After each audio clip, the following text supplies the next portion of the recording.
Hello, fifth graders. This is part 2 of Pink and Say by Patricia Polacco. That night after we ate, Momo Bay came back to the table with a worn old Bible. She was so happy. My heart ached at the thought of telling her we'd be leaving soon. Master Ailey showed him how paper talks. "Show him, Pink," she said. He took out a pair of spectacles from his pocket and opened the Bible to the Psalms of David and started to read. His voice was steady and had such wonder. Just hearing them words made pictures come into my head. "I surely do wish I could read," I announced to them without thinking. When Pink saw that I was ashamed, he took my hand. "I'll teach you, Say. Some one day, I'll teach you."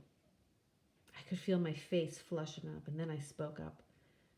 "I done something important," I announced. "Of course you have, child, of course you have," his mother said. "I touched Mr. Lincoln's hand. It were near Washington. We were quartered there just before Bull Run. The president himself were shaking everyone's hands, and I just put my hand right out." "And he took it?" Pink asked. "Yup, he took it," I answered. "Now there's a sign, ain't it?" he said, smiling broadly. "Touch my hand, Pink. Now you can say you touched the hand that shook the hand of Abraham Lincoln." "Next best thing to touching him," Momo Bay said in wonder.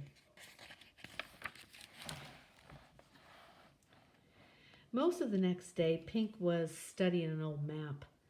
Marauders don't fan out further than 30 miles or so from their camps. If they come here, then their units must be that close. We got to get south of the river. See here, Say? That's where my troops were headed. We can meet up with them about here, I figure. "Meet up with who? You ain't leaving," his mother's voice caught as she came upon us. "Now, my mother, you knew we couldn't stay here. You had to know that," he said as he tried to calm her. No, my babies, my dear babies," she cried. She was inconsolable for a time, and then she sat still and afeared as she just listened. "Mother, this war has to be won, or this sickness that has taken this land will never stop." Pink always called slavery the sickness when we talked. "We have to go." He knelt at her feet. By the look that came into her eyes, she'd known that this day was coming. I could feel my breathing catch. My chest was heavy. My hands were sweating, and I felt sick at my stomach. I knew that I had to tell Pink something. I just didn't know how.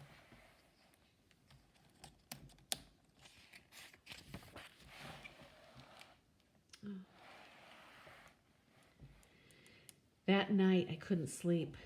"What's wrong, child?" Momo Bay said from her chair. "I don't want to go back," I blurted out. "I know, child," she said. "Of course you don't." "You don't understand. I took up and run away from my unit. I was hit when I was running." I sobbed so hard my ribs hurt. "I'm a coward and a deserter." She looked at the fire and said nothing for the longest time, and then her voice covered my cries. "You ain't nothing of the kind. You a child, a child. Of course you're scared. Ain't nobody that ain't." "I'm not brave like Pink. I'm not brave." "Child, being brave don't mean you ain't afeared. Don't you know that?" "I don't want to die." "They's things worse than death, child. But you got nothing to fear. You are here now, and I'm a-hugging you. You're going to be an old man someday.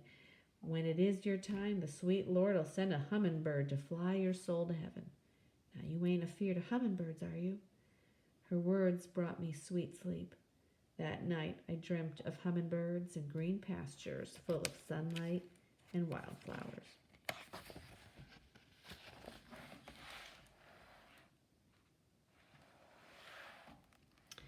The next morning, we mustered to leave. We packed cornbread, salt pork, and dried beans. I would have done just about anything to stay, but my place was to go with Pink. I owed him that. Just as we were making the last sweep of the place, making sure that there were no signs of us ever being there, we heard wild screams and shrieks coming from the woods. "Marauders!" Pink said as he grabbed a piece of wood for a club. Momo Bay took it from him. "Get to the root cellar.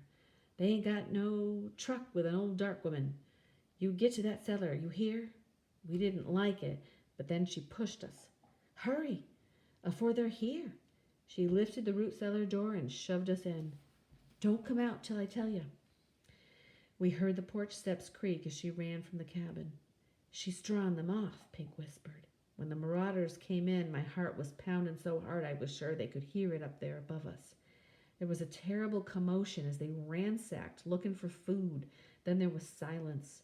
A single shot echoed through the trees outside. They let out a war whoop as they thundered off. We waited for a sign from Momo Bay, but it didn't come. Finally, we climbed out and ran outside, only to see Momo Bay lying just beyond the porch.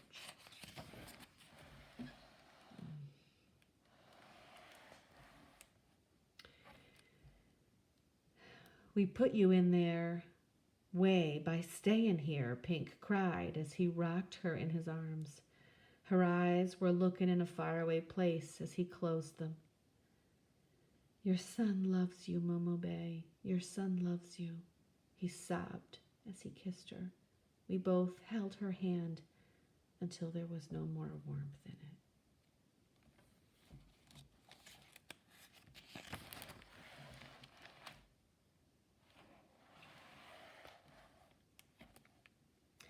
After we buried her under the willow tree, we set out.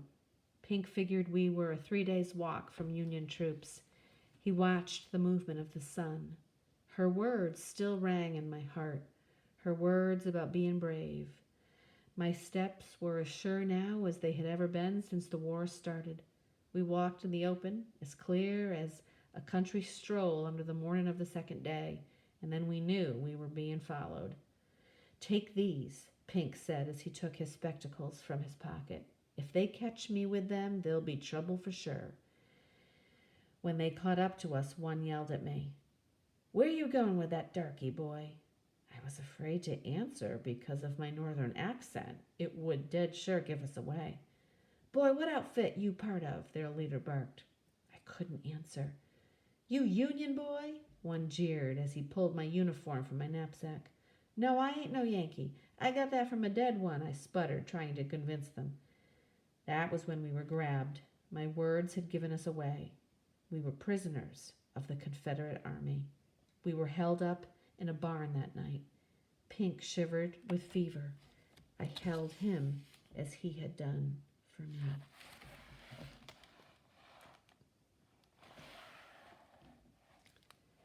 The next morning we were thrown into a boxcar. We rode for what seemed 2 days, stopping many times. When the doors slid open, the daylight was blinding. We were loaded into a buckboard and taken through town. The townsfolk looked hard at us.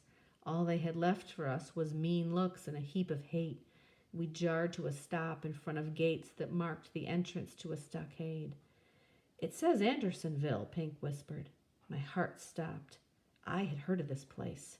It was one of the worst of the Confederate camps.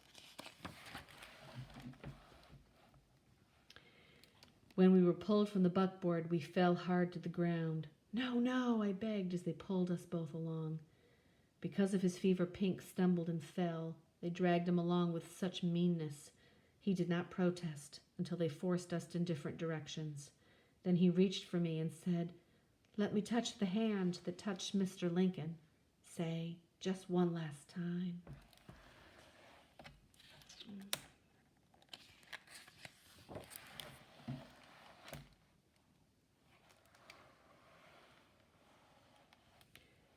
I watched tears fill his eyes and cleaved my hand to his until they wrenched us apart. They smote him and dragged him away from me. He looked back at me and tried to say something more, but they crossed his back with knotted hemp and pushed him along.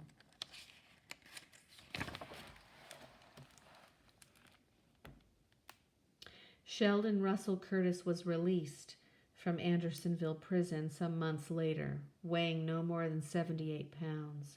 Andersonville was built to hold only 10,000 prisoners, but by the end of the war it held 33,000 soldiers. There was no fresh water, no shelter, and no food. 13,000 men and boys died of starvation and dysentery. Sheldon Curtis returned to his home and recovered. He settled in Berlin Township in Saranac, Michigan. He married Abigail N. Barnard and fathered 7 children. He became a grandfather and a great-grandfather during his long lifetime. He died a very old man in 1924. Pincus Ailey never returned home. For him, there was to be no wife, no children, nor grandchildren to remember him. It was told that he was hanged within hours after he was taken into Andersonville. His body was thrown into a lime pit.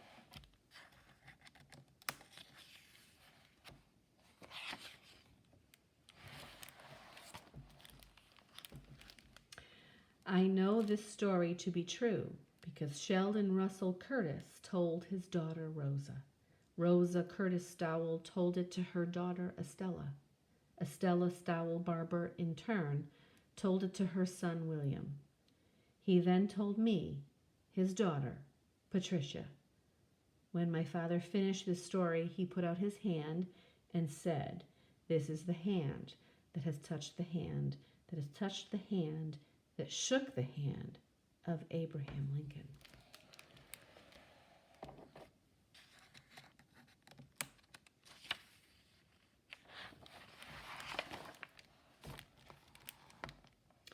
This book serves as a written memory of Pincus Ailey, since there are no living descendants to do this for him. When you read this, before you put this book down, say his name out loud and vow to remember him always. Pincus Ailey.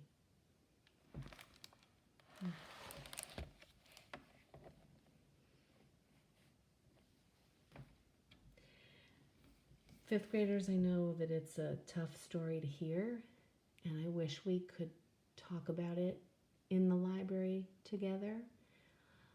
But I thought for this week's assignment, that's all we do is just, say how we feel about it.